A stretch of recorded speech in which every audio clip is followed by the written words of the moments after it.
I'll alert you when we're started. It just gave me the. Yeah, there's still like a bar loading. I don't think we're live yet. We'll find out. Maybe people Oh, are is that watching new? us I do don't know this. if I've noticed that before. Custom live streaming All right. service. Yeah, we're live now, Matt. I'll welcome some Whoa! people in. Hey, welcome everybody to another episode of the Three Man Weave College Basketball Podcast. We are doing a little scrambling behind the scenes here as our editor extraordinaire, Kai McEwen, is gallivanting through the south of France slash Monte Carlo. Very fancy stuff for him. He was attending a wedding of a high school pal. Someone who was not invited was me, Jim Root, the host, but also Matthew Cox, not out there in the south of France. Or maybe you were invited. I don't know if you weren't able to I go. was not. Oh, okay. All right. Well, I'm that's actually too not bad, bitter Matt. about it at all. I thought I could make a whole shtick about how I'd be upset I wasn't invited. But no, it sounds like a fun trip, and we're missing out. And um, I know Kai will fit in well with the bourgeoisie in Monte Carlo, as I assumed he was gambling big dollars. Probably saw JB Pritzker out there at the slots. Haha. Illinois Oh, yeah. governor joke for local Chicago natives, I guess. Oh, I think But that's a yeah, national story. it Winning got pretty big. $1.4 Okay, good. million dollars gambling. Yeah, good for Done him. one session, by the way. Just kind of sat down, wrote a heater at blackjack because I assumed Have he to did. assume. Yeah. Yeah. Yeah, I good. love that. Happy for But him. yes, this is the Three Man Weave College Basketball Podcast. Only two of us here today, not a three-man show. But hey, that means you get more of Matt's hot takes, you get more of mine ice cold takes. We're going to get through the SEC preview. Those that are listening on Spotify already know about the surprise guest at the end of the episode. But if you're watching live right now, make sure you check out the audio version because that guest will not be here on YouTube. He will be only present on the audio feed. So check that out. It's a little bonus for our SEC fans out there. I think it's a nice little teaser for the upcoming season. All right, Matthew, a little intro. Shout out to Jay Pitty, aka Joe Paskov, for the tunes that lead into our show. Can't wait to have him back in Chicago in about 2 weeks. He is also in Europe right now. Everybody's traveling around the world. We've got our SEC preview, Roots Roundup, Big 12, or Roots Roundup, excuse me, and then maybe some reviews at the end. See if I can scramble and do that while we're live on air. But lots of SEC thoughts here in this episode. Subscribe to the pod on iTunes, Spotify, wherever it is you get your podcast. Just hit that subscribe button. We appreciate that. It helps us with findability. So do reviews. So please leave those. We will try weekly to read the Apple reviews, and you can use it as a mailbag if you so choose. We might not have those this time because Kai is our review expert, but hey, we'll find out. Subscribe on YouTube where we are streaming live today. A weird afternoon tip for us because we don't have to work around Kai's corporate schedule. So Maddie and I are Woohoo! at 3 Central on a I'm Thursday. I kidding, love Kai. that. I'm just kidding. Yeah. Yeah, But you know actually, this. I like this time a lot better. I'll just be honest about it. Sorry, Kai. Kai, you smell. See if he listens and Well, hears he's that in joke. France. Don't they all Yeah, not shower? Is that a thing? I don't know. I think that's That's like an a old, is it old wives' tale? Yeah, antiquated. Okay, yeah, yeah, sorry, French exactly. people. I know we have a big following there in Nice. Yeah, exactly. And shout out to the Burner Now Basket Under Review, the college basketball Brr. conglomerate of which we are a vital part, Matthew, I would say. I've got a second podcast over there with Will Warren called Stats by Will and Jim. You've got the Basket Under Review podcast with Eamon Brennan, aka The Burp. Got all kinds of written content coming every single day. There's now some women's basketball stuff over there too. So if you know a women's college hoop fan, make sure to get them in on Basket Under Review. The Discord is always popping with debates, with discussion. There's off-topic stuff in there. Just find your people that are college basketball nuts like you. That's what Basket Under Review is for. That's what the Discord is for. Get in there and join. It's the best college basketball community on the internet. Matthew, that's all I I got for an finally, intro. Oh, I'll you add got to something to that. add? Please I'll do. add to that. I finally caught up on a lot of the content of our colleagues, specifically Jordan Majeski's scheme assistant, all the new hires. I like how he categorized them. You know, guys that came from the NBA, guys that were assistants being promoted um, to head coaches. Just a really, I mean, there's that's just one of many different of many the smorgasbord of awesome high level schematical breakdowns. But it's yeah that we there's no shortage of content. I can assure you. I am still impressed by how much we've been pumping out there. So yeah, check it out, folks. Yeah, you've got Rocco's Rocco's dalliances scheduling thing at has been the awesome, awesome, scheduling. absolutely. I He's need been to tell going to Rocco some of that. the he's Yes, going to some media of the days. mid-major media days. We just brought in Lucas Harkins. He did a computer rankings bracketology, kind of compositing Oh, all the computer rankings and how that would flow into a I bracket can't keep for up. this upcoming year. Yeah, Can't keep up. it's overwhelming. Whatever you want in the college basketball world, it's there. All kinds of content is going to keep flowing into the season. Check out Weekend Under Review, also with Brian Ralph and Matthew Winnick, another new show. Fridays and Mondays, quick half-hour dose. All kinds of stuff there. Basket Under Review, that's the plug. Let's get into Roots Roundup, our news and notes section, Matthew. Not a whole lot here. We've got 16 SEC teams and an interview at the end, so we're not going to belabor this. But before we do, a little shout out to CBB Analytics, our preview Bible, as we write every single team in the country. Indeed, Jim. CBB Analytics, our proud sponsor. Talked to Nick actually this week. I said, "Hey Nick, I've been going through your promos. I've been using your tool on a daily basis. I just need like a refresher, a reset of all the things I know that you had that I'm missing." And he just kind of we ran through all of the tools again. I'm just like, I need to pinch myself, and I forget there is so much under the hood because I'm so busy using those shot charts, those visualizations that we love so much, especially with the D2, D3 guys. Um, but just the lineup adjustment tool, the fact that you can look at the clutch statistics, how guys play, the lineups that are more commonly used in crunch time. You see coaches using very starkly different approaches late in game. Game deciding shots as well. The streaks and droughts is awesome. You can see the teams that are most in-game volatile versus the teams that tend to be more steady, don't give up big runs, but also don't go on big runs, among many other awesome statistics. SEC trivia, Jim, before we go into the actual meat and potatoes of today's podcast. What SEC team, and I bring this up because I'm thinking about the SEC as like an NBA league at this point. It's basically a pro league. Which team attempted the most mid-range jump shots last year and by a substantial margin? I got to tell you, the first one that came to mind to me is LSU. Ooh, But then I'm LSU gonna is middle say, of the pack. You'd be okay, all surprised. right. Yep. Then I will say John Calipari in Arkansas. They were third. Ole Miss was Ah, second at 68 and 72nd percentile, but at 96th percentile, Texas oh, called the Trey Johnson and among others effect. Trey Johnson, Traymon Mark, Jordan Pope, my turn, Yeah, your turn, mid-range squad. mini Yeah. pull-ups all day long. So there you go. Yeah, it's just funny that was the oh yeah, that team does not play like an SEC pro type team like half these schools basically do now. So again, check it out, folks. Use our promo code WEAVE WEAVE for $40 off your subscription. Thank you, Nick and team at cbbanalytics.com. Yep, I just had to have Matt help me find a tool that I knew they had on the site, the distance of threes, guys that are taking more than 25-foot three-pointers. So Matt helped me out there. There's a lot of tools on there. Just try to play around with it and ask Nick for help if you need it. All Coaches, right. if you're not just no brainer. I don't know what you're doing if you're not a subscriber. So Yep. get in. All right, key headlines, Matthew. We had the live release of Ken Palm's new rankings, a classic sign of the upcoming season. Kai was all over it because he is in France and they got released at like 4 in the morning Central. Ken Palm sneaking it out in the dark of the night. Typically, he does it like during a significant world event or something. Like during an election would be very much like Ken Palmer to I think do he it. did do it during the election day. Yeah, maybe in the For the 2020 cycle. when it was a Yeah, late start, that would yeah. make sense quite a bit. But yeah, those are out there, much debated. Obviously, it's preseason rankings. There's no Bible to them. But Ken wrote up, how he thinks he's getting better at it, Matthew, despite the portal, because of the level of variance from his preseason rankings to final rankings is getting closer. Now you could say that's a feedback loop, right? Where it's like he's predicting Could his own methodology, right. but the fact that there is something closer to what the end result may look like is impressive, considering the amount of player movement that we have now and the lack of continuity in the sport. It is impressive. Ken's awesome, and yeah, I've been trying to track his model compared to some of the other models out there. Bart and I know Haslametrics is doing some of that, and Evan Mia does one as well, and they're all good data points.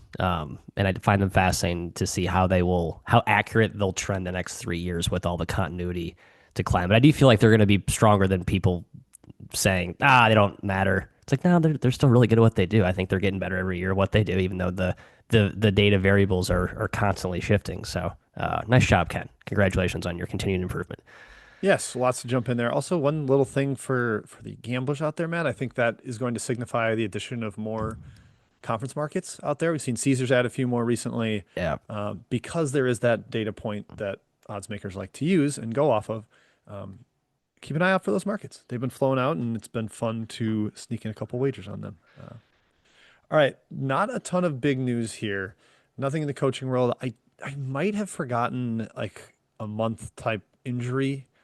I can't remember who it would be. But we'll catch up next week if we need to. Matt, the big news, a somber moment here in the college basketball world. Sister Jean, the the iconic figurehead of Loyola Chicago basketball, the face of the race to the Final Four in 2018, passed away at the ripe age of 106. A life well lived for Sister Jean. Matt, it's in Chicago here. Any words for the titan of a college hoops figure that was Sister Jean? Yeah, she was. I just listened to Porter Moser at SEC Media Day talk about her pretty poetically. I will say he like lived very close to her house. She like lived in the dorms with students. Like was an actual fixture on that campus, not just like a figurehead that came in and rode the wave of success that her team was having. So yeah, I just like got to be 98 years old walking around. She basically was in a wheelchair the year that they made that run. So like just the year before at 98, she was basically like a fully functioning adult. I'm gonna bet against myself being at that shape at 98. We'll see how it goes. But no, just awesome, like majestic face of program, and wish her and her family the best. Yep. Well said, Matthew. Very well said. Yeah, I'm selling my prospects of making it to 106 as well. So an impressively Sharp. long life well lived. All right, next, Matthew, it's the SEC. It's time to talk what was the best conference in college basketball last year. You can make a very strong argument it was the best college basketball conference ever. 14 of the 16 teams went to the NCAA tournament. Two went to the Final Four. Florida was the national champion. Just everywhere you looked, the SEC was making its mark. It dominated non-conference play. It had just enough like parity in league play to sneak everybody into the big dance. Real great year, Matt. Do you think it's something that is sustainable going forward? Is this like a true full investment in the league? Was it kind of a everything broke right in one singular year? Is it the coaching that they've been hiring, especially with the way this league cares about football and the way revenue sharing is coming? How do you forecast the future of the conference? Yeah, I think the future will be interesting. But I do think the SEC's newfound like cementing itself as one of the top three, two, maybe the best conference. I think that's legit. I don't think we'll ever see a conference like we saw like in the history of the sport. There'll never be a conference as good as the SEC last year. So I hope we appreciated that, and we will talk romantically about some of these teams last year, unless they just let kids play until they're 35, which at this pace, that's probably just going to happen. But assuming there's nothing crazy in that along those lines, I think that's where the now going forward. I think they can or sustain their relative dominance over the rest of the field. I just don't think anyone will be as good as last year, including themselves, just given the uniqueness of what last season was with the timing of the extra super duper seniors and stuff like that. So yeah, really hard to imitate. I do think they have done a great job hiring coaches up and down the league. That's why you don't see a whole ton of firings happening. Like even South Carolina, I think fans are relatively on board with Lamont Paris, despite them finishing last year and just a gauntlet of a conference. They're competing night in and night out with NCAA tournament teams. But yeah, it's just a lot of different variables led to that incredible crescendo of a conference and what they were able to do in the postseason. And other than people who are just anti under 500 conference record getting into the tournament, there weren't a lot of cases against like Oklahoma being in or Georgia being in. Like everybody knew that they had done what they needed to be there in the postseason. It just, Georgia got blown out by Gonzaga, and I think some people took that as why they shouldn't be in there. Texas was a first four team and yeah, didn't make melted, it out of there, but still, yeah, I agree with you. great I'm game pretty against anti. Akron, so. Yeah, I'm pretty anti the low under 500 team making it in general. But last year was just such an exception. Like I think we very clearly watched OU and thought they were a tournament team, right? Georgia, same thing. Texas, I just didn't like watching them play as much. I was rooting against that, but you could clearly see that was a tournament caliber team, talent wise, no question. So, Yep. Yeah, it was an incredible year. So they've got to see what they can do for a follow up this year. You've got a few storylines here. I mean, Bucky McMillan taking over at Texas A&M, being I believe no, there's two coaching changes. Texas with Sean Miller taking over for Rodney Terry, the interim promotion that did not work out.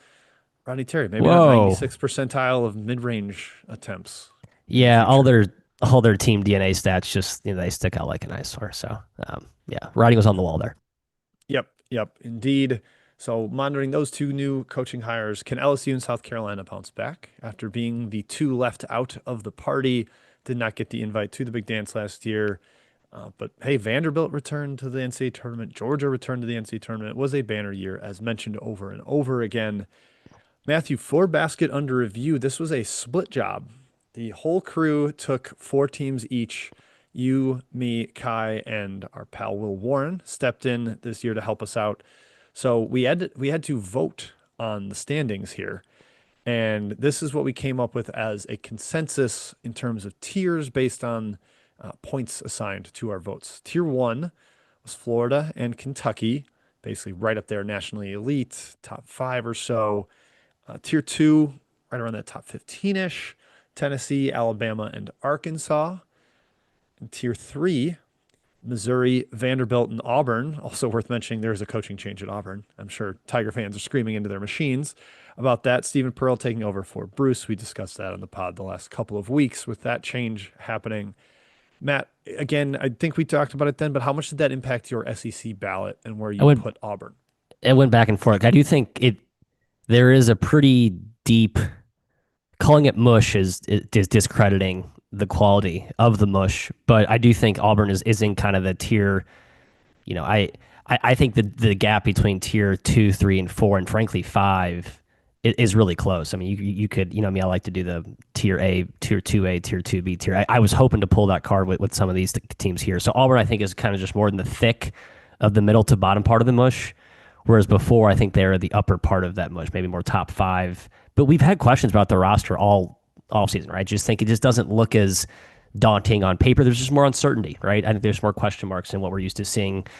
Again, every team here spoiled looking at it from the lens of last season when every team had what felt like 8 to 9 to 10, even more proven older contributors, where this year I think a lot of these SEC teams actually have to have freshmen deliver and fill key minutes. Yeah, last year for Auburn, it was Tahad Pettiford and a bunch of guys who ran out of college eligibility, except 26-year-old Chad They all Baker. left. Yeah. Or It Chad, yeah, was I'm an sorry. old team, 24th in D1 experience. So Pettiford is the one left standing there. They're younger on the sideline now, Stephen Pearl taking over. Just a little bit more variance with that team this year. I think Yep. you can, even Auburn fans, I think would acknowledge that while being probably high on their team, knowing that there's a little bit more of a downside without Bruce to elevate the floor. I will say, I think there's been 5 late coaching uh, departures this cycle. Wofford, Tennessee State. I'm missing 2 others, I think. Well, we don't know if Wagner is going to happen or Oh not. yeah, I don't even It's want to still, count that. But St. Joe. All those teams, those players all stayed, right? Like players stayed. I feel like there is a clear staff mostly. You know, kind of Wofford a little bit different, right? But like players all stayed in those places. I find myself just as an extension of the Auburn discussion, like maybe we all freaked out about that in the first 48 hours. Like, you know, the whole staff with Pearl's been there for like 8 years. It's like the same team. Like Pearl's had his guys forever. Um, I think it's going to be pretty good. I just think if they fail this year, it's actually more of a roster question mark than it is a coaching question mark. But again, yeah, I will save that fair. for my Auburn discussion. Yeah. I do think there's some element with those late coaching changes where guys are like locked in because of enrolling It's in too late. school. Yeah, Yeah, yeah. like they might have to like sit out a semester or something, and they probably don't want to do that. But hey, they stuck around. That still does matter. Obviously, Pearl knows the players. Okay, tier four: Texas, Oklahoma, Mississippi State, Mississippi, and Texas A&M. So you've got the Red River, you've got the Egg Bowl, and then Bucky McMillan and Bucky Ball.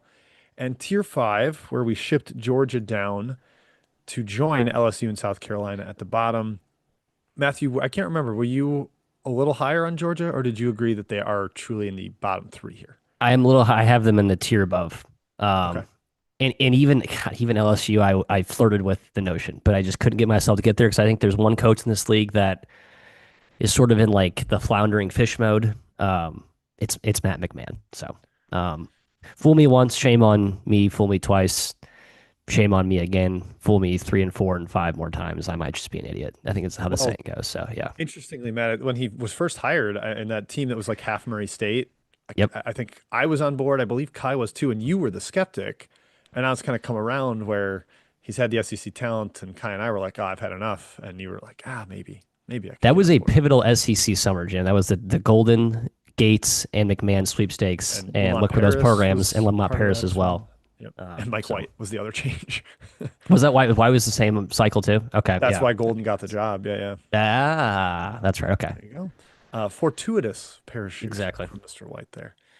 We're not going to go through all conference or awards here, but let's just get to team by team, Matthew. That is where we do our best work. That is the bread and butter of the three-man weave. So we're going to go in order at the top. You can tell if you were higher or lower on this team, but just, general thoughts. Florida, the reigning national champion, brings back the entire front court, should continue to just be incredible at the rim. I think they remind me a little bit of Auburn last year, where I was like, I know this team's going to be top 20 in 2 point percentage offense and 2 point percentage defense. I feel very confident in that because of the roster construction. The ceiling, though, comes from Xavier Lee, comes from Boogie Fland, the freshman, the transfers on the perimeter. Do they have enough shot making? Does Tommy Hawk work at the three? Matt, what stands out to you most for the Gators and their quest to repeat as national champs?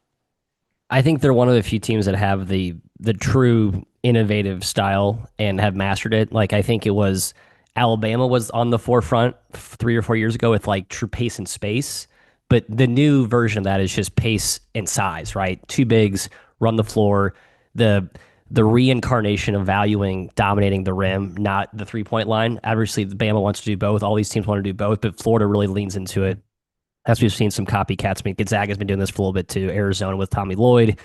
And I just think with the front court depth that they've built, they've really just flipped the script. When you have the experience that they had last year, you saw them unlock a ceiling. Now, this year's ceiling I think is still crazy high because they are so deep, and you bring in a guy like Xavier Lee, who, by all accounts, is one of the best shot makers in college basketball. Coming into last year, we just sort of forgot about him because his team wasn't very good. He probably was asked to do a little too much. So the Florida thing is about their backcourt, right? Like if you believe in the Fland Lee pairing, then this is the best team in the SEC because their front court and their wing core is elite. And I think their depth, unlike a lot of the SEC teams we'll talk about, save maybe Kentucky, maybe like it's real, right? So I think they also have a really high floor too. Like kind of unfair. High floor, high ceiling, to be I think frank. that's part of why we ended up with this tier one, where it's Florida and Kentucky, because you can look at the roster, and even if you're not a fan of one or two pieces, like there's so many bites at the apple for both rosters. Florida did a great job of it. When, later in the offseason, it looked like, man, they're going to be really thin at guard. Did they replace the shot making of Walter Clayton and Elijah Martin and Will Richard? And they only had Lee, but then Boogie Fland withdraws from the portal. They bring him in. I think they will optimize his shot selection after he was kind of a mid-range king at Arkansas. And you mentioned like the forward analytical thinking. They're only 17th percentile in the country per CDB analytics in mid-range attempt rate. That stat you were talking about at the top. That is not surprising, knowing the way that staff thinks about the game, wanting to get layups, wanting to get threes, the most high-value shots in the game. Also, one thing I'll mention with Lee and Fland that I talked about in the written preview, both guys were poor at the rim last year. Really not great finishers. Lee definitely lacks strength. But the Florida offense sets those guys up so well. The big men screen very well. It's the Gortat screen Right. where they wall off their own guy who gets in the way of the defender, and then suddenly it's an uncontested layup instead of being challenged by a big man. They teach that so well. All four bigs are back who continue to do that. I think they're going to see both Lee and Flant. I was going to say Flea and Land. Maybe that's what I'll call them. I think they're going to see a big boost in their around the rim efficiency as well. And it's almost kind of like the Kobe assist when he played for the Lakers. Remember that was like hey, he can take tough layups, but then if you have the offensive rebound guy flying in behind you, so it's like just get to the rim. You miss it, that's fine. We got four guys going to or three guys going to the glass right behind you too. So I think there's a little bit of like we'll take it if you can get it to the rim and play the numbers there, right? So yeah, again, I think your point about Kentucky and Florida, they're on tier one because they actually have the highest floor, ironically, of all these teams. Yep. One last mention. CJ Ingram got some hype, I believe, from John Rothstein coming out of practice. I think he's important as the defensive killer potential that Elijah Martin was last year, that they could just throw him and even Richard a little bit too at some of those bigger wings or smaller guards and just take them out of rhythm. And I think Ingram has that potential. I don't know that you're going to get that from Lee. Fland, maybe, maybe not. And Hauk is, playing big at the three. But if you can get somebody like Ingram to be a shutdown piece with his athleticism and strength, even coming in as a freshman, that really bolsters the defense to go with the outstanding rim protection and the mobility of the bigs. Okay, the other part of tier one, Kentucky, as we have been discussing, Just came out today, Matt. I believe the Lexington Herald Leader reported that they have a $22 million roster assembled here. They So have to. I don't get how you pay 12. So they're Jim, their 13th guy according to your roster sheet. Not that it's perfect, but pretty damn good. Subscribe, by the way, if you guys haven't already. I assume most people already are paying subscribers, customers. The number 33rd overall recruit is the eighth guy off the bench, just for context of the depth. That's just kind of where I wanted to start with the picture of this roster. it's everything we said about Alabama last year, where the floor was pretty high because I believe Naz Cunningham was their 13th guy, a top 50 Oh, the dude that top they 50, redshirted. yeah. They lost Wrightsell for the year. They lost Millette for the year, and they were a top seven Ken Palm team, two seed, Sweet 16. Like awesome, awesome team. Elite Eight, actually, I think. I lost to Duke in the Elite Eight. Yeah. So like Duke, it's yeah. just hard to see this team failing, even knowing that Jaden Quaintance is coming off the torn ACL. How does Denzel Aberdeen fit with OA? Does Jalen Lowe find any efficiency? Is Cam Williams actually a high major player? Is the only thing he's good at shooting? Who's going to be the big man distributor? This is a little bit less perimeter shooting than Mark Pope has had in the past, but man, Matt, this could be his best defensive team. And as we mentioned, just so many options to formulate a rotation that is going to somehow make it work because Pope is a brilliant coach. And even Moreno, I've heard might be a factor up front too. I mean, if Quaintance is a little bit hobbled and they bring him back in, I think Quaintance feels like he's the upside guy this year, right? Not that this team is going to be built on a star or a high usage guy, but I feel like he is. Um, I think he's the one who feels like he has the tools to really pop if they need an alpha. But again, I just the way that Pope constructed this team, they're going to play with pace. They got to come at you in waves, and the depth is just ridiculous. And I don't think you can discount the competitive advantage of having practices when you're playing your ones versus your twos, and they're high level all the time. You can really tinker and mess with your rotations better because you can actually can optimize guys with different groupings more. You just have more options in how to play dudes. Um, and then I mean, defensively, I just feel like it's a more athletic team for sure. That was the issue last year. Kentucky couldn't guard the ball a lot, and then when you got to the rim, they weren't really athletic enough to contest when you could draw Mario Williams away from the basket. I think this team's a much more buttoned up defensive team as well, which adds to their floor case along with their depth. Yeah, if you're secondary rim protector, like, all right, we pulled Quaintance away, but Mo Diabate's waiting at the Right, rim. you got to have other guys. It can't just be a Mario Williams and then just other like skill guys. They can't be that. And when Butler got hurt, it looked leaky last season against the pro level teams that you play in this league. Yeah, Diabate is one of the few guys that Matt Lee like. I think people say this cliche a lot, but he can guard five positions. Like he can Yep. scale up a little to center because of the strength, the rebounding. He can switch onto a point guard. The personnel is just so much stronger defensively than most of the teams Pope has had, partially because you're a little bit limited in what you can recruit at BYU. But man, with $22 million and your pick of the litter in the freshman recruiting class and the transfer portal, this is a pretty darn good roster, and it's going to be in national title contention. Where do you have them nationally, Matt? I can't remember where you ended up I slotting them. think seventh, eighth. I think I had 10th or maybe it was I don't remember. It's hard I've made because some right now, like, adjustments. yeah, where I've I made have some them rated changes. right now is not the final projected rating because of Quaintance. Like once he's fully healthy, I will have them rated a little higher. Right now, I've got them like tied for ninth, but with Quaintance and fully healthy, I think I'd have them like sixth, fifth, I think or so. I think they'll be knocking on top five door. Yeah. I think he's kind of that upside skeleton key that can maybe make them like whoa, Kentucky's the best team in the country by mid-December or January, Yep. right? Which, yeah. And we agree, Matt, they will murder that team's like Uh, murder. yeah, I mean, because when you Depth, can't pace, take defense. Yeah. you can't take your pedal off the metal when, like I said, you're running out five stars basically as your third string unit. Um, Yeah. A guy that like so started in the Adriatic League, Andrea Jelovich is going to be like fighting for playing time with 2 minutes left against backups. Like that's tough for the mid-major opponent du jour, mid-major opponent of the day. Okay. just to put a bow on the Next. defense last year, Jim, they gave up 73% to opponents at the rim per CUB analytics. Now they were pretty good at keeping people out of.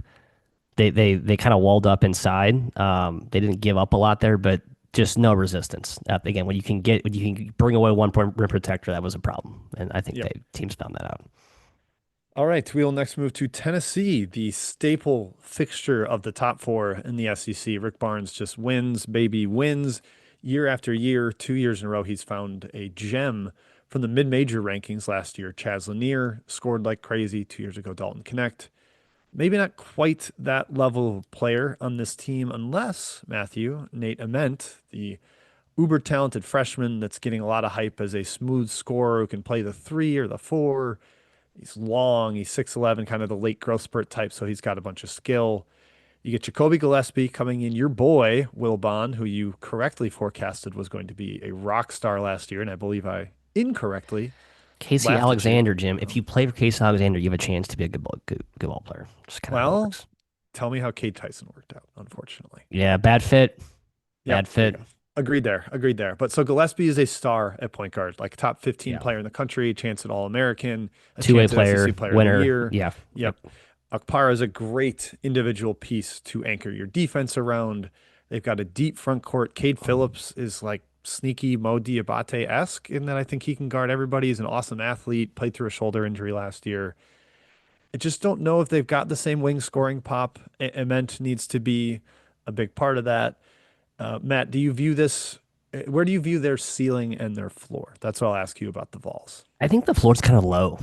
Can I be honest Really? about that? Okay. I Sure. think Yeah. it's a juxtaposition of Rick Barnes and the style and the defensive institutional success they've had. Just looking at the inverse of Kentucky's at rim, no team in the SEC was better against SEC caliber opponents at defending their own Tennessee. Like that was just the one team was actually you could not get them inside. You had to beat them in different ways. But this team's like immense lean. I know they have like Parr and Phillips up front, but like I just feel like there's this team is much more the roster is steeper, much more top heavy, and there's a lot riding on Gillespie, and I think Ament to a slightly lesser extent because I think the rest of the role players are fine-ish, but they'll be good if Gillespie and Ament can excel in high usage roles. But I think if this is going to be a balanced attack, that's where I feel like I'm like, I don't know. I think I'm always too low on Barnes, so every year he's a little better than I think he will be. That's been a Yeah, theme with me in Tennessee. I'm kind of viewing this as a narrow band of outcomes here. Like I just think Barnes raises the floor, and Okpara's defense in the interior raises the floor. Gillespie is so solid at point. I can't envision them being like outside the top 20 personally, but I'm not sold on the ceiling because I don't view the offense as having the same kind of upside unless Ament is like truly a like dynamo right off the bat. Because I'm not an Amari Abram guy. Jalen Carey is just kind of a nice big man interior piece off the bench. I know Dwayne Brown is getting some nice hype to I heard some deepen that Brown front stuff. court, Yeah. deepen that front court rotation. Yep, but do they have enough dynamism on the wing? There's not the shooting star that was Connect or Lanier just coming off screens constantly in their, it's still kind of a older school half court offense, like swing principles, a lot of off ball movement. Yep. Yep. It's not quite the same like Gillespie go do it in the ball screen, and maybe they'll unleash him more, but it's just like such a high floor defensively with like Parra, with Barnes and Gillespie. They hired Steve McLean, Jim, known shot doctor, apparently. Was on the IU Boy from staff during Detroit, was he at UIC? UIC. You're right. Uh, Yep. Thank you. and then IU before. He's been around for like forever. Like him and Barnes have a combined like 100 years of coaching experience. I don't know. I feel like there might be some different. We might see some different offensive stuff from Tennessee this season. I think this is a year where it's like, oh wow, look at Tennessee. They made some changes to like their, kind of curly mover blockery type old offense. I think this is probably the year you see it. I haven't read anything about that, but just guessing with this roster and just kind of the shakeup that it feels like they might need to make. I don't know. Just a Yeah, hunch. with their to me clear best offensive player being their point guard. I Yeah. think you got to let him work a little bit, not play Versus like it was Ziegler was more of a, set guys up, not like a lead guard dynamic scorer type guy. Yeah. exactly even back to like the Jordan Bone with Schofield and Grant Williams type of teams. Like let him facilitate. That's not the same setup anymore. Okay, number 4 in the SEC, Matthias, Alabama, Mr. Musburger. Alabama. Nate Oates, just a fantastic coach, gets them back to the Elite Eight. They come up short against a juggernaut of a Duke team, but remember they made 27 threes in the Sweet 16 against poor BYU and just Yeah. buried them under a monsoon from deep. It's maybe not quite the same level of potency this year without Mark Sears, but LeBaron Phelan is looking like a star. I know we're very high on him. Aiden Holloway was the perfect reclamation project last year. The problem for them is they don't have the same level of depth this time around, and they're already facing injuries with Wrightsell coming back from an Achilles, Jaleel Bethea out for an indefinite period of time with a broken foot and surgery on that foot.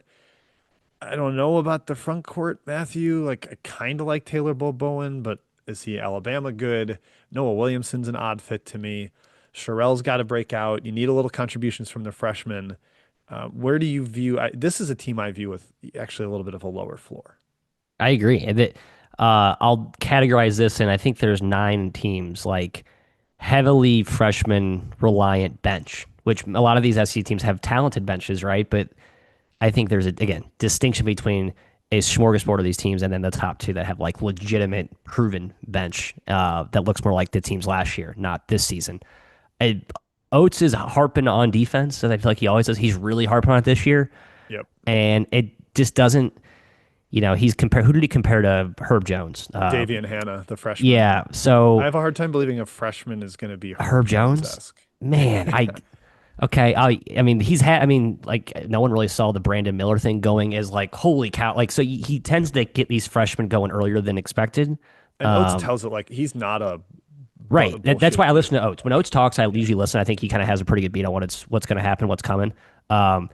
But I'm with you. I don't feel like I see like the defensive crazy upside here. I feel like this is going to have to be like a top 5 awesome Alabama offense, and then 50th, 40th in defense, like good, a little bit lean and maybe exploity in some areas, but not like with a dominant destroyer and in a true two-way elite team that we've seen the best Bama teams be, right? But I think again, Oates has proven he still has a high floor, even when his defense isn't that great, because his offense is always effing awesome. It's just like it's sort of you think high floor, you kind of think higher defensive driven floor. Really, it's like a offensive high floor. Yeah, I mean, his worst offense at Alabama was his first year when they weren't good, and it was 37th in the country. Like playing fast, getting a ton of I forgot about that year. transition possessions, and the rim and three stuff. Like their shot selection is always so optimized night to night. And they sneakily are a pretty good shot volume team. Like they don't turn it over a ton. Yep. They get to the offensive glass. They do more get than to the you'd glass think a too. bomb away Yes. 3 team does, and defensively okay on the glass. And their best teams force turnovers. I don't think this team really will. And then one other consideration, like the front court, it's a little thin. Matthew Williamson just doesn't excite me. I didn't get that signing, frankly. Not at all. He led the Patriot League in post up rate, and now he's going to a team that never, ever, ever, ever posts up. So I guess what I'm saying is I don't see Charles Bediako or a Right. Cliff Omori as the paint anchor here. Cliff last year. Yep. Unless Yep. Sherrell is like a lot better than last year, and I don't fully buy that. Yep. Okay, next up is Arkansas. I do think, real quick, sorry, I think they're better Go than ahead. Tennessee. I think I have Alabama ahead of Tennessee, as I've thought I think about it. their high end outcomes better than Tennessee. That's what I'll say. I Okay. don't know where I lean on their medium outcomes. Stay healthy, Medium. right, Soul? I like Yeah, that player. get Winning fully player. healthy and play healthy. Yeah, he's a really good defender. Okay, Arkansas, a team who I think you were a little lower on in our voting ballots here. I Johnny come around. Calipari. Okay, everybody's coming around. Cal can sell water in Eskimo, or what's the sell Ice ice to to an an Eskimo? Eskimo. Thank you. Yeah. Yeah, exactly. It's a team that's going to not have the same optimized shot selection as the aforementioned Alabama. It's going to be a little more athleticism based. This is probably his best front line that he's had in a while. You know, Big Z was a fun player, but not the like hyper physical type of Kentucky bombard the offensive glass lineups that he had for years. The guard play is highly dependent on Darius Acuff, the freshman coming in, because I'm just steadfastly not a DJ Wagner guy. I do think there's lots of upside among the Billy Richmond, Carter Knox wing group. And then just Matt, how does he factor in? How does he blend? Nick Pringle is a kind of know your role type center. Malik Ewan, who can be a offensive hub type center as a scorer and a passer. What are you looking at with Alabama? How did they measure up to you? I've kind of been Excuse sold me, on Arkansas. Excuse me, Arkansas. I've kind of been sold on Calipari's propaganda for Wagner being a guy who kind of found his groove, and I think will Don't be buy the ice. optimized. Don't buy Okay. the ice. And then the whole point guard thing with Acuff. That's kind of the key to this team, right? If he's as good as Cal is, if he's as good as the ice is supposed to be, they're going to be awesome. Because I love the idea of him, Wagner, Richmond, Knox, and Brazil as your crunch time 5. Sorry, Malik Ewan, sit the bench. Like that's a really good 5. Yeah, Trevon Brazil like found it at the end of the year last year. It was Yeah, he's almost back to like himself totally. yeah, Tiro got hurt, and so it was like Brazil, you have to play. There's no you need to play well to get minutes, and he just got more comfortable, and he looked like the future NBA player that he seemed to be his sophomore year before the ACL tear. The hype that he was getting, Carter Knox was also great down the stretch. Richmond had I think, moments. I think that's those two, those Richmond Knox, those sophomores, I think are kind of a mini piece to this too. yeah, I mean Richmond like sat uh, the Big East Player of the Year. Why can't I think of the RJ Lewis down Oh in yeah, that right. St. Yep. John's game, and it's like, go away, buddy. I'm the better player, and that was rather staggering. Malik Thomas is kind of the assassin that could have them, on a certain night go off and raise their ceiling. Like, oh my God, when they're making shots like this, they're unstoppable. But he'll also probably have a 2 for 14 game off the bench. Hopefully, Acuff's a little more consistent. I think that's what they're hoping for out of him. Dynamic professional. I find it surprising, Matthew, that the Michael Brown Jr. train has just completely left the station and is careening down the tracks, the hype train, and Acuff's a lot more cool. And I wonder if you let Acuff play for that FIBA team this summer and not Yeah. Brown if it goes the same way. No, I think the A Cuff. I think I read more about him. I watched a little bit more of his tape. I think that's what made me kind of like open up to like, okay, you get that spot hand or solidified, and it's hard to say that confidently about a freshman. But we're saying about that with Mikel Brown, and I think A Cuff looks pretty damn near just as good as he does from what I've seen on tape and what people have written about him. Save before the FIBA stuff kind of elevated Brown. Um, Again, freshman bench, ton of rookies. Going to have some of these guys pop. Injuries going to have to be avoided. And this is clearly the youngest team in the SEC. This is a year it's a better to be young as opposed to last year, but still, this is I think kind of a lowish type floor because of that youth. If there is an injury or two, Yeah, and like it's for our international guys, right? Three. yeah, who I Yeah, kind of think that those just okay. international bigs are useless, is my guess. But the top eight's good. And last year I thought they'd be prone to an injury sinking them, but they almost got better when Tiro went down, even though he was great. But that was late in the year, and I don't think you can sustain that for 30 games if suddenly they lose a guy for, the last 3 months of the year. I think it could get a little bit dicey for them because Cal has filled out the bench with developmental projects. I think even he would say that, where, I don't expect Elmer Javik to have a big season. So Yep. it's got to be those top guys being at their best. And I think they can be. So that's why they're in tier two. All right, number six, Matthew, MIZZOU. My Tigers flag is behind me. I will try to do something rational and non-biased here. I've just been saying over and over, I think this team is going to be better than people want them to be because they're going to be a pain in the freaking butt to watch. They're going to live at the free throw line. Mitchell, Robinson, Sebastian Mack, all those guys live at the foul line. That raises the offensive floor despite a clear lack of shooting, unless Trent Pierce and Jacob Cruz really find their stroke. And the roster's sort of built to be good defensively, but a Dennis Gates team has never been good for its league defensively. So I'm concerned there. But I think there's like enough individual talent, enough depth, as long as some of the younger guys are helpful and you get maybe a boost from Jaden Stone or Jevin Porter, one of those guys hits. I think Missouri should be in this range, if not, like seventh or eighth. I agree. I like Mizzou's depth a lot. And obviously, if you're an Ant Robinson believer, which I feel like every person under the sun thinks he's going to be amazing, I kind of agree with that. Yeah, the I have no people that against the like Grand take. pour over the stats are like, oh my He's God. kind of the guy that pops in like the models because he has a lot of highly efficient.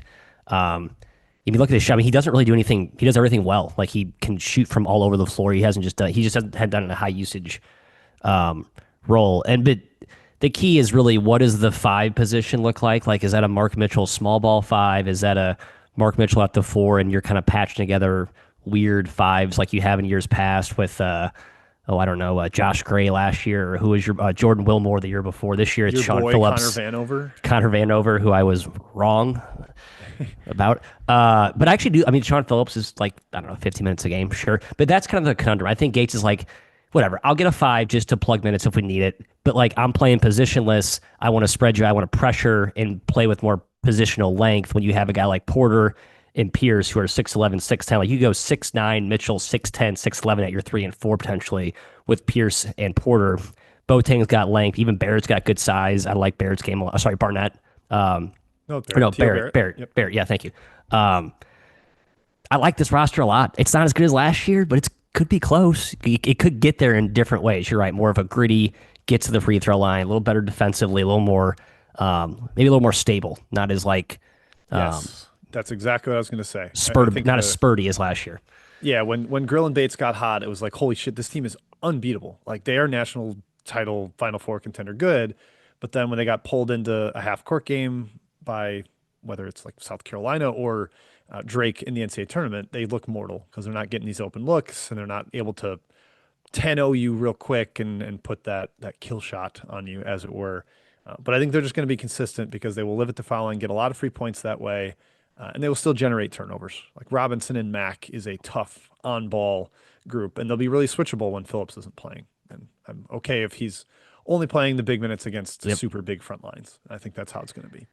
I think Mac will have a bounce back. And we talked about this in the synergy data. Like we saw that Ant and Mac were two of the top, I think, 15 guys in pick and R efficiency, including passes. Like I just feel like they opened up synergy, they sorted, and they just saw like an upset. Like we're gonna just run a shit ton of pick and roll with you guys because Mark Mitchell as a roll man and pick and roll is a pretty lethal, guy you can get it to in a short roll that can make plays out of that. So and that's just I like that blueprint. I see where they're going with this. I love that you called it pick and R instead of pick and Pick and roll or R, P and R. P and Pick and R. R. I've just That's great. pick and R, Our brains are melting. P and Folks. roll. That's what happens. All right, number 7 might surprise folks that maybe are not fully dialed in, but Vanderbilt and Matthew. This team is fun. There's the pressure defense. There's a ton of depth. There's shooting. There's not like immense size, but they've got more options than they did last year in the paint. But Mark Byington has a clear vision for what he's looking for in a team. I don't know what their budget is, but he has used it so wisely the last 2 years to get like 10 players that can play his way. Yep. AK Okirike is such a great bargain. Another Cornell guy after he brought Chris Mignon last year. I am excited to watch this team play because I think they'll be fun and they'll be a thorn in the side of some of these more expensive SEC rosters. Yep, they're old, old, old, old. Everyone is at least, I think, a fourth year or a fifth year, in some cases, a sixth year. And they're a little more big. They're not like big up front in the five. They did sign Jalen Washington, but like this is just a more rugged team than last season. Byington talked about that. He's like, I just thought we got kind of picked on. Like he's like, I think my small ball positionless stuff was kind of ran and hit a ceiling in terms of effectiveness against these super big SEC teams. So he didn't get like Florida big, but he got bigger. And I think it's going to allow McLaughlin to play a little more as a 4 and not get beat up so much at the 5. He talked about that being kind of a problem down the stretch last year and why they wore down. So I love what they did. Their style is such a repeatable blueprint, right? They don't turn it over, they turn you over. They get to the glass, like they win. They're very good at the possession tug of war. We talked about Buzz Williams being like the ultimate king of the extras. Vandy and Byington has always been a very, very strong winner in the extra domains. And that on a night-to-night basis, when the margins are pretty thin, that matters. So yeah, I like Vandy. Hard, I'm just love Vandy, but I really, really like this team. Yeah. Like, is it a high ceiling? Like, it's not much higher than probably third, but it's still. No. Yeah, I'm not even sure they can get there. But Yeah. I can't imagine them dropping past like ninth because they win those margins and they've got depth and that stuff's going to matter. Last year, they were dead last in the SEC in 3-point percentage defense, which I think with the way they pressure is a little bit of a mirage. Like, I think they make you uncomfortable. And I don't think teams are going to shoot 40% from 3 against them in the SEC, which is going to help their defense. Their interior's a little bit more stout with Washington, with even Mason Nicholson can eat 5 minutes a game or something in there. And when you have McLaughlin, you have the shooters, you have Frankie Collins, Duke Miles, and Tyler Tanner getting in your shorts, pressuring the ball defensively, they're going to get steals, and that's going to boost their offense as well. All right, next up, number 8, Auburn. We did allude to them earlier. Bruce Pearl, Stephen Pearl. This is the Pearl family band. Stephen takes over. Tahad Pettiford's the highlight. Matthew, fellow Southpaw Keyshawn Hall is going to have quite a large level of usage. They had a big breakout from Sebastian Williams-Adams in their opening exhibition game. He got a buy stock now from Mr. Rothstein, as did the Division II transfer Elijah Freeman. There's routes to this being really good, but as we kind of alluded to, I think this is a really wide range of outcomes with the coach, the roster, some of the Hall's a volatile personality. I'm not nearly as sold as I typically am with Auburn. No, there's too much, like I said, unknown to be as confident with this team relative to the years we've seen recently. I just think they've been a little bit spoiled in terms of how old they've been consistently. They've had pretty good continuity. I think yeah, Pearl gets credit for that. I think he kind of has there's a tight knit thing that they've built the last few seasons. Um, Defensively, Jim, where are you at with this team? I'm not super high. Like I think I'm not Keyshawn either, and I Murphy's feel like that's where I'm serviceable. worried. Yeah, Yeah, that's more Overton's worried. going to have to play at guard because I think they need that. Like that's why Bashir was not a big part of the exhibition rotation. I think Overton's much more steady on that end. Maybe Texas Tech fans would take issue with that, but I think they need him because he's a veteran and has that length. I'm not a huge proponent of Pettiford as a defender. Freeman's like the toolsy guy. Can he be that at the Division 1 level after he was really disruptive at Division 2? It's just there's not a lot of like defensive depth and like super standout guys. I think Keyshawn Murphy has to be. I really like Keyshawn Murphy, but like I feel like I don't. I think this is like he actually has a much bigger role on this year's team at Auburn than he did last year at Mississippi State, which is odd to think about when you're talking about a team that we probably perceive as better than Mississippi State last year, Auburn this year. That's kind of a weird conundrum or a roundabout way to get there. But um, Pearl talked about how he's like, we let our big guys freedom to shoot and kind of test the boundaries of their games offensively because they give us what we need on the defensive, right? He let Broom shoot threes. He let Kessler even start shooting. I think he's going to let Murphy. Murphy wants to be like an NBA perimeter guy, but he knows he's going to give him what he wants on the glass and defensively. And I think that's sort of the. So I think Murphy will be a high usage, high impact guy on both ends. He has to stay healthy. That's sort of my concern. It's like, man, I feel like Murphy is really important to this team, Yep. which is good. I like Murphy, but in the context of where we think this team could be or should be, it's like it's a little bit of a concern for me. Yeah, he's like a 23 minute a game guy for Mississippi State team A he team didn't that really actually start. wasn't that great defensively last year. Not his fault Yeah. at all. I'd say, but still. Yeah. And it's an interesting comparison too, because I think if Tahad Pettiford has Josh Hubbard's sophomore year, that's a True. huge win. 29% usage, 120 O rating, just Yeah. growing, maybe a little more efficient from three, but Pettiford will turn it over more than Hubbard did last year because Hubbard was just so sure-handed with the ball. Yeah. But yeah, it's not quite the Auburn of its heyday coming off that big year, and I think there's going to be some ups and some downs for the Tigers this year. All right, number 9, Matthew, Texas. I'm just going to say it right now. I had Texas like 13th. I am not a huge fan of this I've team. been all over the map on this team. I don't. Kai had him higher, I think, right?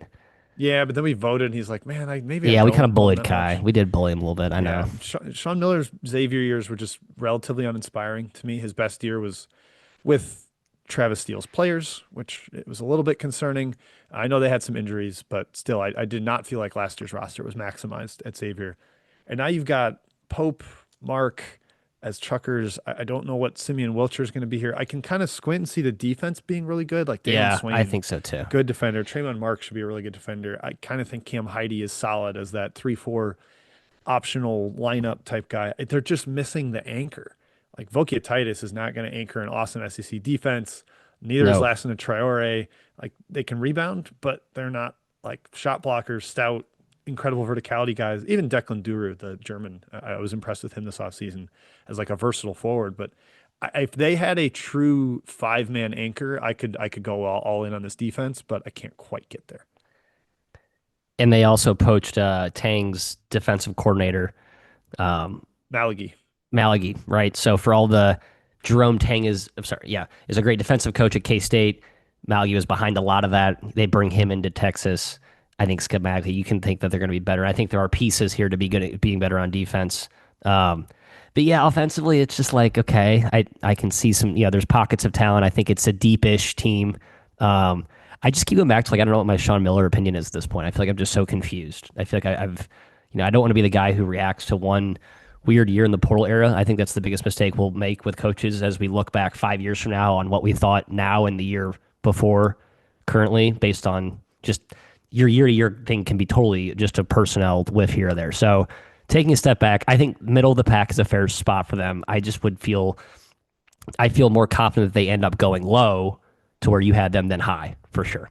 Yeah, I think the range tilts that way. It's just the offense, man. I don't know how it's going to be pretty. Like Pope and Mark are still going to take a ton of mid-rangers. I think that's going to be allowed. Like I'd rather have Zach Fremantle, Ryan Conwell, Davian McKnight, Dalen Swain than this offensive core, and that team is barely top 50 offensively. They'll be a Yeah. little better in the offensive glass with Traore and Titus probably down low, but man, just with that level of shot making and guard creation, Marcus Foster is a great shooter. That team still barely cracked the top 50. Right. I don't know how I this wrote team gets down easy baskets. That's my question. exact. Yeah. I was like point guard, shot creation, question mark, and rim protection. Like those are two big question marks. I argue like those are the two of the most important elements in like good teams: shot creation, rim protection. And Yeah, I'm I like, mean, like I don't know they've got guys that can create shots for themselves, but it's for like inefficient. themselves. Yeah. Like Pope is going to be pulling up from 18, and Mark is going to have a game where he scores 30, and then a game where he scores two, and yeah, it's going to be erratic with them and frustrating, I think. I'm very curious what their shot diet looks like. I'll be on the CUB analytics beat for this team early Yes, and often there we this year. go. I'm curious what we're looking at. All right, number 10, Oklahoma. This was a team I was higher on, Matt. I just kind of like the cut of the jib of this roster, cut of this roster's jib. Porter Moser has had the consistent excel in the non-con, flounder a little bit in conference play. Yep. But I think this team's talent level is higher. Like getting a guy like Darian Reed, a former top 15 recruit who just had his freshman year at Alabama cut into a little bit by injuries is huge. I know what Nigel Pack is as a contributor at this level, and he was hurt for that Miami debacle last year. Xavier Brown, really talented player who you're kind of rescuing from Billy Lang. I think that's a good move. And then Tay Davis is quite solid as well. It sort of works for me. There is a little bit of depth concerns if injuries continue to bite them. Nwankwo missed all last year. Jaden Jones missed all of last year. They need those guys healthy, and they could definitely use a better rim protector than Mr. Wagi, who was good late, but he's kind of more of a 10, 15 minute a game guy to me. So I wish they had a little stronger interior, Matt, but I like that 1 through 4 a lot. To me, the key, the swing factors are Jones and Nwankwo because we were really high on them last year. Getting them back, I mean, those could be two potential starters, and I think that just makes your bench look a lot deeper. You have those two, Forsyth, who's like I call him like the TJ McConnell, kind of like all gritty glue guy who's actually just effective, not just like a hustler. He's actually like pretty good. Maybe one of the freshmen popped. It's like, okay, I could talk myself into like 9 guys I like here. And with Moser, it's never a super. It's typically like a kind of a lowish ceiling, highish floor team, and I think the makeup of this roster has that same feel, but it's just like up a slight notch than usual because you have Brown and Pack. I think have a little more, kind of like their guards have had in the past. They can make shots, and they usually create good ones, and they can make tough shots off the bounce. The thing with OU, last year we saw this in SEC. I mentioned this in my preview. It's like they don't really ever have big time shot blockers, and I think the positional Porter Moser structure defensively sometimes can get exposed if you just don't have the dudes to combat at the rim. And so you've seen their defensive numbers take a big dip against SEC, especially top end SEC teams with huge size. That's my concern. Last year, right, 14-0 out of the gate, 6-12 in league play, right? I don't want to see a similar trajectory this season, but I do feel like there is a little bit of that lacking rim protection. Hence why I think the Jones, Nwankwo, just their athleticism, I think can give them a defensive jolt that looks more SEC ready, if that makes sense. Yeah, you just want to see a 9-9 season once out of Mr. Moser here. Like, let's get to Jeff Fisher levels in this conference, and we'll feel a little bit more confident. Ken Pom low on this team, down at 58th. That was a little Yeah, surprising to me. I'm definitely agree. higher than that, and if that's where the market's at, I'll probably be betting on them early. But I can also acknowledge the depth concerns here. Like, I have not seen a lot of buzz for their freshmen. I don't know if I it's haven't either. just like None poorly actually. covered or everybody's just covering John Mateer's injury storyline in college football. They're not paying attention to basketball yet. That's probably the case. But there's talent. But as we mentioned, injuries with Jones and Nwankwo, the freshman youth has to show up a little bit. Otherwise, if they don't, I'm way over indexing on that top 4 that I like, and things could go south in league play again. Number 11, Mississippi State. It's just kind of like Chris Jans belongs, like 8 through 11 in this conference. Yep. He's a steady coach. Maybe this doesn't The feel dentist. fully like a Chris Jans team, but hey, it's not Kanye Clary, who left rather quickly last year. It's not Riley Kugel, but it is Jaden Epps, which I sort of I turn my know. nose at. That one confuses me a bit. But Josh Hubbard is a great like you have an offensive floor with him, like a high one, because he's going to be an awesome shot maker who can get shots off at any time. He's going to be efficient while doing it. And I kind of like the Achor buy low. Quincy I agree. Ballard, I think, is just going to be like a serviceable center in this conference, good shot blocker. In the depth, though, off the bench is where I start to wonder. But I just think Jans is going to have this team like Yeah. 42nd nationally and in the tournament mix. And this is a classic preview bias for me, but I do think they have two freshmen who are going to be impactful, and I think going to help Amazing Grace, Grace, and excuse me, and Bartlett too. I think those guys will be in there. Get Brandon Walker out of the rotation. please. Um, Just Jaden Epps pull the played. Montana State and get him out of your rotation. Yeah, exactly. Matt is coughing, folks, so I'm gonna quick vamp. Poor guy taking a drink. Yeah, I mean, like Epps, Yeah, can he sorry, go ahead, play Jim. enough? Can he play the defense to be on the He played floor? some defense last year a little bit. Like I think when Okay, he's all right. engaged, I think he can. He's a little smaller, right? It's him and Hubbard, but that's why Sean Jones is kind of the counter.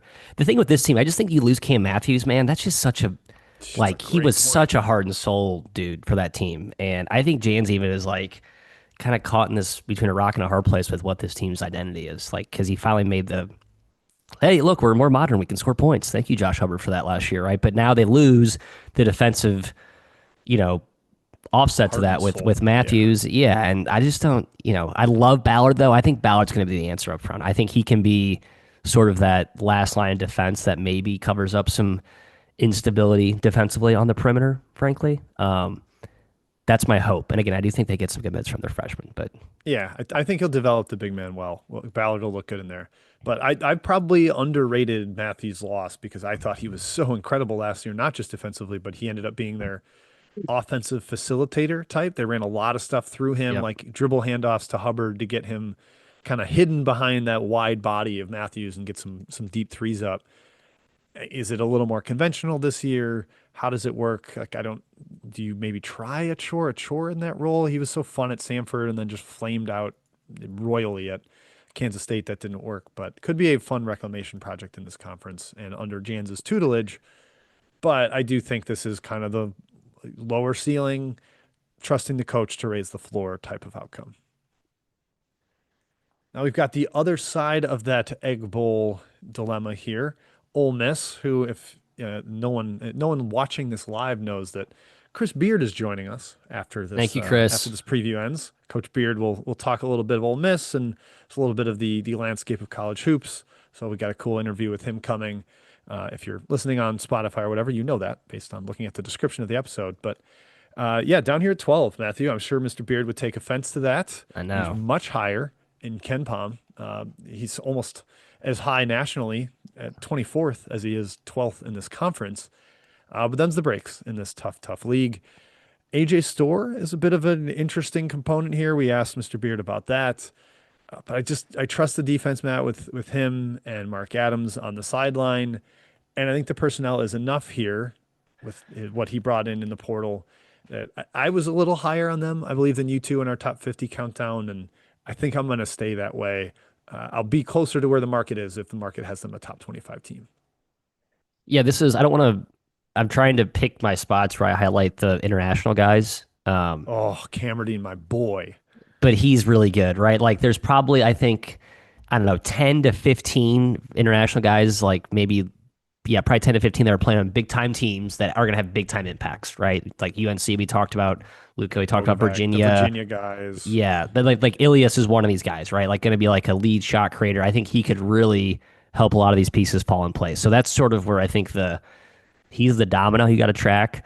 What do you get from Corin Johnson? Will he be healthy? I don't know. AJ Yeah. Store, right? What are you getting there? Yeah. Corey Is Chess Travis wasn't on a winning Perry team, the next right? coming of Padula or not? That's the Keza hope, Giffa right? we love at High Point. Can he stay healthy? Is he going to guard SEC caliber player? There's a lot of question marks up and down this roster, right? Like Malik Diaz, the one they convinced to stay. Um, I liked his transformation last year I just think he looked a little more versatile. Yep. He's good. So this is a weird roster for me. I feel like I'm too low on them. I agree with. I kind of looked at this a little more, and I think I probably didn't put enough stock in Ilias as being like a real difference maker at that position. Yeah, and I think Store like I know he wasn't good at Kansas, but he did accept the role. Like he wasn't making a scene and pressers or whatever about not being a starter, not being the go-to guy, et cetera. And that helps. So perhaps it's going to work out there. I really like that front court rotation with Dia. I think Corey Chest. I think I made fun of the commitment when he did, where I was like, I have no thoughts on this guy, and then I looked into it more, and He was I pretty think good. he's gonna be a killer for Beard in that scheme. I think he's gonna be so good. He's so athletic. And then James Scott was like a great five man for Louisville. Yeah, if Matt, he's know yeah, your I role, all know. You're star right. type right You're there, right. finisher. So I think those guys are gonna establish a decent floor inside, and it comes down to Camerdine, the French on the perimeter, and then whether the guards can create shots and make shots for them on the perimeter. All right. Lastly, in this tier at number 13 is Texas A&M, one of the most intriguing teams just to be like, what is this going to look like? What thing science lab experiment is Bucky McMillan cooking up here? Are they going to play full on Bucky ball in the SEC? It's a rather deep roster for how late it was assembled. Like there's a bunch of guys that I think are Yeah. competent to play in the SEC. You get the reclamation projects of Mackenzie Obako and Pop Isaacs after disappointing slash down years slash injured years last year. A couple up transfers. Federico, I think is just a rock solid, Yep. again, know your role type. Not going Yep. to use many possessions, but he'll chase offensive boards. He'll protect the rim. Dominguez is a really good shooter. Lights out He's shooter. yeah, Yeah. he's not Ilias in terms of shot creation, like we were talking about with Ole Miss, but he Right. will make shots.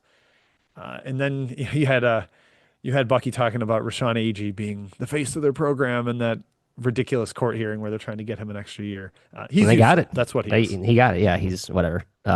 He was But really good so for yeah, USC late down the stretch when USC was basically a yeah. zombie team, as we call them. It's just there's a lot on Pop Yeah, Isaacs in terms of shot creation. That's what I would say. I agree with you. Very impressed at how much depth they acquired, given the timing of when he was hired.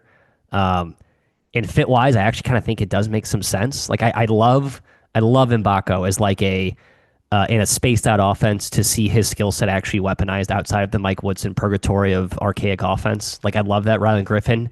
Again, all the KU transfers going back to store. I think I'm going to bet on all those guys having good years. I just think the veterans on that KU team hijacked the team culturally and just a fresh start for those guys is going to be like a world of difference. Pop Isaac's healthy, take some bad shots. You know what? This is an offense where you can get away with it because they stretch the floor. It creates some spacing, some gravity. They can still go get it off the glass. I'm with you. Federico's like an all-time know-your-role, all-star garbage guy, defensive dude. Like, love that he's on this team. Right? Kind of like the Warren Washington guy, the signing that Tech Yeah. got 2 years ago. And then, like, even some guys off the bench, like Marcus Hill can score. I mean, Josh Holloway from Sanford had, like, some nice moments last year, kind of just a little continuity there. I like this team. It might be some high highs and some low lows, but I think at the end of the day, they're going to come out the other end as a tournament team and have some real, crap. We got to play Bucky ball first round type vibes to Yeah. them. Yeah. This team is like 8-10 in the SEC where they had like three awesome home wins against some of the top of the league because they got 15 of hot 30 from and three, and yeah, rode the turned it wave of over. Yeah, emotion. Exactly. Got some guards to melt down a little bit on the ball. And suddenly it looks kind of fun, kind of good. And then there'll be nights where they go on the road where the engagement level's not there defensively and they get gashed at the rim. And I think some of that could sneak up on them. But Bucky knows what he's doing, and we'll be curious to see if he really like hits the gas pedal the way he did in the SoCon. All right, now we hit to tier three. Georgia, a team that made the NCAA tournament last year, but loses a ton, both to the pro level, to graduation, to the portal. All of it kind of came for the Bulldogs roster. There's enough left here, Matt. Blue Cane, I like Samto Cyril as a big time breakout type, like just hyper productive last year. He looks like Dwight Howard, basically. He's a yeah, he's monster. massive. Um, I just am not real sold on the portal class here. Like Justin Bailey, Smurf Millender, are very small mid-major types that can shoot a little bit, but can they hold up at this level? Catchings, BYU took off when they benched him. That scares me. And I think one of our bigger disagreements is on Jordan Ross, where I'm just not a proponent. I don't like a guy leaving Randy Bennett's system when he was already not efficient at all in Randy Bennett's system. And so I don't know how the point guard situation works out here if they play Wilkinson there or what. But I think they're going to be a little bit, they're going to be effective inside with James, with Cyril, and maybe even a little bit of Catchings, although he's more of a stretch type. I just don't know how it works on the perimeter.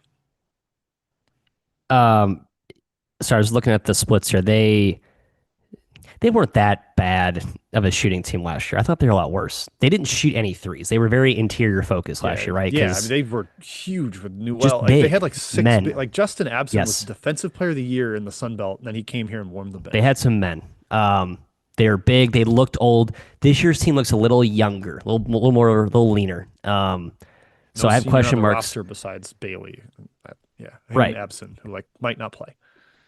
Like with Ross Wilkinson, who's smaller. Smurf Millender is tiny, but I like him.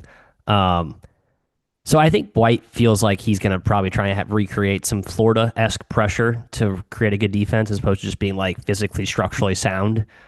I don't know if I like that. I also think this team is not going to be actually a great shooting team again, even though it seems like that was what he was trying to do in the portal. They just went 5 of like 40 from 3 against Georgia State in their exhibition. Um, Again, take that for what it's worth.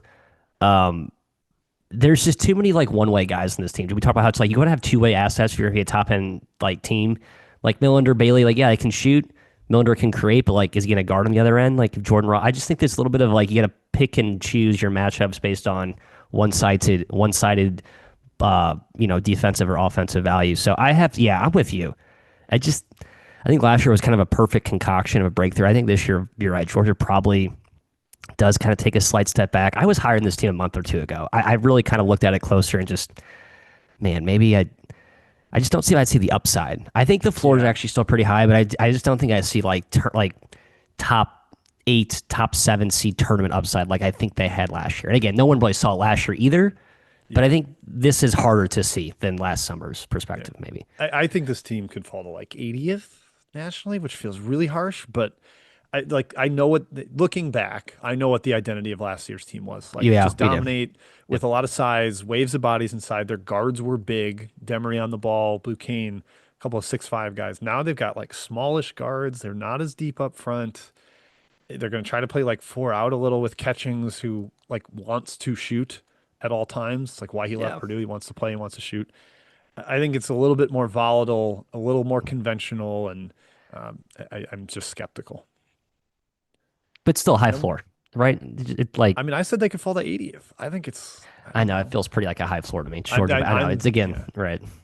yeah. Whether that's you consider that high floor or not in the SEC, it's not. But That's for true. Georgia, That's a it kind of yeah. is. Yeah. Number 15, LSU, a team that Matt. I'm just going to set you up here because you sent the screenshot of Matt McMahon's performance versus Ken Pom preseason ranking in the Bayou, and it has been ugly in Baton Rouge. There's some guys we kind of like here. Like I like Dean Thomas at UNLV, but I don't love him in the SEC. I do not love Max McKinnon in the SEC. I don't love Markel Sutton in the SEC. I think he was a dominate the summit with athleticism. Because of it, yeah, I agree with that. And Jalen Reed's coming off the torn ACL. This one scares me, Matt. I think they could end up 16th.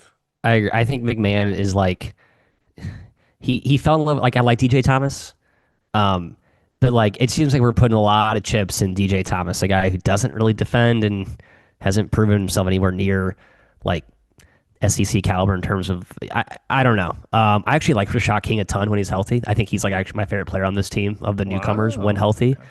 Um, they got some shooting with PJ Carter. I like that. Ugh, no, he's not No, not a necessary. Carter. He like barely played at Memphis. I guess he didn't play that much. You're right. The Jalen Reed thing, he could be a massive breakout, right? That's sort of they're going to need him to be awesome, and I think he was Another really good if last healthy. year. Yeah. Him and your boy, we just talked about, were like kind of the only two guys I liked when I watched LSU late last season. I mean, Um, Reed wasn't playing late. He had the torn or ACL. sorry, Miller. Miller was good down the stretch. Just crazy athletic, long, right? Typical LSU dudes.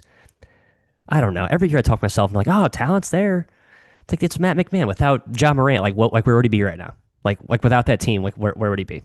I mean, wasn't his Oh, best sorry, team at Murray sorry. His best that was actually orange team? without Morant. Yeah, The year when he had the perfect storm of yeah. Tevin Hannibal Brown, and the Tevin big Brown, guy. Yeah, yeah.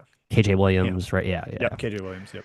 The guys that followed him to LSU, and it was like, all right, he's got 4 starters or 3 starters from a top 30 Ken Pom team, and he finished like 99th. It was weird. Just that's the difference between playing SEC every night versus It's the worst playing against coach the in the old team. SEC. It's the worst coach in the SEC. It's right here. So, Damn. Yeah. I don't you remember at think the so? start of It's got to be. yeah, probably. I remember those coach clinics we watched at the start of COVID where they like made them free to Oh people. yeah, that's right. And McMahon did a continuous ball screen one and I was like, oh, this guy knows Okay. what he's doing. Like this is impressive to me. And everybody at that level probably does, but it's on the margins, I know. and it just hasn't Now with worked out. hindsight, it feels like everyone does continuity ball screen, or at least has it in their back pocket as like a default. It's like motion Yep. offense at this point. Yep. All right, LSU 56, Matt. You got to preseason Ken Palm. I gotta bet they're gonna finish worse than that, right? Yeah, 75th is where they'll finish. Yeah, I mean they went to Kansas State and won by 11 early last year, and it was like, whoa, LSU, and then Yeah, I realize K neither State's team not had a any good good, year. right? Okay, 16th, South Carolina, bringing up the rear, the caboose here of the conference. Team that went 2-16 in the SEC and also finished in the top 70 nationally. So that tells you what the league was and just how consistently competitive they were, especially at home. If you came to Columbia, they were going to give you a fight. They didn't always beat you. They got Arkansas, they got Texas, but they gave Auburn hell. They gave Mississippi State hell. They gave Florida hell. They gave Texas A&M hell. Like they were just tough to play against there. And it's a little because they're unconventional. They play slower than most of the league. It's not like the spread you out kind of stuff. They want to grind you. But I don't know that they have the talent to do it here, Matt. I just really don't love Chris DeSandico. Any team he was going to go to, I was going to be skeptical no matter what. I like that they're bigger with guards. Like Mongolian Mike is a fun little like 6'9" point guard. Michi's had success here, but I don't really buy the overall makeup and talent level of this roster. Yeah, it's interesting that you're bringing back the guy who was your best player on the breakthrough tournament team. Like that's kind of a good narrative to start with. So it just depends, how much you believe in Michi as being kind of an anchor. So the Mongolian Mike thing is like he's one of those players where it's a fun idea, but I think you have more problems finding ways to play him with other guys. And like I think he's just a fun. It's like you get like I don't know, like a Ditto and like a pack of Pokemon cards. Like it's a fun idea. It's just like I don't know Yeah, what he actually yeah. like. He doesn't actually like help. He transforms and it's like, wait, he's bad at this stuff But like still. you would put him like your six like like your lineup against like a big battle against a no, you wouldn't. It's like so that's my concern. I'd rather have more shooting. This team is crazy long. They're big. They're rugged. They're physical. They will defend. And I think that kind of DNA that worked to an extent 2 years ago is going to be applicable. But team also had a pro in Colin Murray Burles. I know he's only a freshman. They don't have him this year, and then they're replacing him with I think kind of a questionable front line. Frankly, I know we don't like Asandiko at all. So I don't like Asandiko and I don't like Jordan Butler. Form is very tight. yeah, That's yeah. so I Oh, think they're that's gonna have right. to He's play a here little too. smaller with like Kopich at center and play like Studi and Cam Scott and Sheriff Jumps and try to like be really, really switchable and just a little bit weaker on the rim. That's my Kobe guess. Knox is solid. I mean, Elijah Straw. Yeah. No, this Yeah, is a I think weak roster. those guys are not like quality SEC guys. And I will just anoint Eli Ellis with he wants to be hateable. I think it's like his whole goal in life is to be hateable, and Oh, he okay. will be. He will be. He's just Okay. like he's good, and I think that's why he gets hated because he looks like a schlub, but he's actually good at basketball. But he's Will he mad. impact winning this year? I do not believe so. I think maybe Okay. at some point in his career he will kind of, I don't know if it's like Padula-esque or Travis. Maybe he's like Travis Perry this year and then continues to rise. But I guess it's Norton good. Cape. Do we like Cape? I mean, the UC San Diego. Yeah, I like him. I just don't know if you take him outside of that system, that ecosystem, and I that know. environment, if SEC. he's going to be as Mm-mm. effective. Yeah. Crap, I might It, hate this roster. Shit. yeah. Sorry to talk you into it, but don't group think with me. But all right, Matt, how many teams make the NCAA tournament? A reminder, they had 14 of the 68 last year. What are you going to say this year? Oh, he's thinking 10. hard, ladies and gentlemen. 10. Okay. That's too low, isn't it? I don't think so. It's really hard 11. to get more than I like know. 10 out of 16 just like based on Right, conference variance. Exactly. records Yeah. and It's someone yeah. I always, again, we always say, oh, the floor, there's no bad team in this league. Well, there always ends up being a bad team because one team just tanks and another team has five guys injured. And it's just like, okay, well, there you go. Yep. I'll go 11 and a half is my number if I'm making set odds. Maybe I go, Okay. sorry, 10 and a half. I think I'm going to 10 and 11 is where I'm teetering. I'm trying to think who's my last team in here from this kind of that tier three, tier four. I think I'm going to go 10. I'll take our top 8, get there. I'll take Oklahoma. Well, you know what? I guess I have to go 11 because I think Oklahoma, Mississippi State, and Ole Miss all make it, and I do think the top eight make it. So I've just got to go with 11. I'll say no Texas, no A&M, and no to our bottom three. Okay, so Texas is your odd man out. Okay, I buy that. Yeah, you're I on think it's board there. I think it's Texas or one of the Egg Bowl teams is who's that's where your bubblicious cut lines are gonna come. And I would personally say I could see Mississippi State missing it sooner than I could see Ole Miss. And that's despite Hubbard just being like so freaking good for this league, like first team Yeah, all conference. It's I agree. tough. It's a tough conference. All right, Matt, that is it for us here. We'll save the reviews for next week because we do have a little add-on here. So, folks, if you are watching live, we're going to end the show. But if you are listening, you get to get our interview here with Ole Miss coach Chris Beard. Really cool that we got to link up with him for about a half hour before the upcoming season. Sat down with us in his office and just talked through what we wanted to. We tried to pry out some bulletin board material. He was not having it, Matthew. We tried to No, poke it's the bear a little bit. Yeah. Beard's good about that, man. He's so even keel. Like we even tried to, We he tried kind to of get him made it. mad at the refs. I know. He's like, no, I'm not going to buy on this. You guys, Yeah. I've been doing this for too long. Yeah, He, exactly.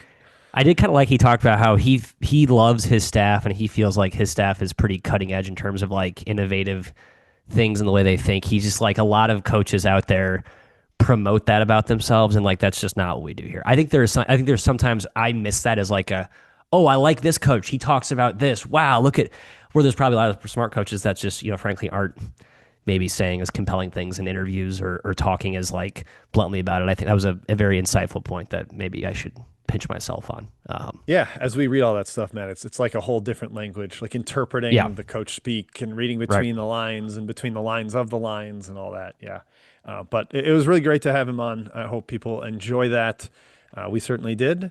And nice little bonus for our SEC preview. We'll be back next week with all three of us talking Big Ten. Should be Thursday morning before I head off to Pittsburgh, the Paris of Appalachia, as it's known. Yes, sir. For the yes, That's good. actually, we've been calling it POA. But so we're gonna head out to the Packers game there. Or I am. So we're gonna come on Thursday for the Big Ten preview. We'll be back then. Thank you for tuning in. Enjoy this super long episode. Thanks to this interview with Chris Beard. Here that is now, and we'll see you next week. Dope. All right, I gotta end the live Good stream, stuff. Matt. Don't say anything crazy. Oh, I had so many things I wanted to get All off right, my we should be off the air. Yeah. Oh. All right, so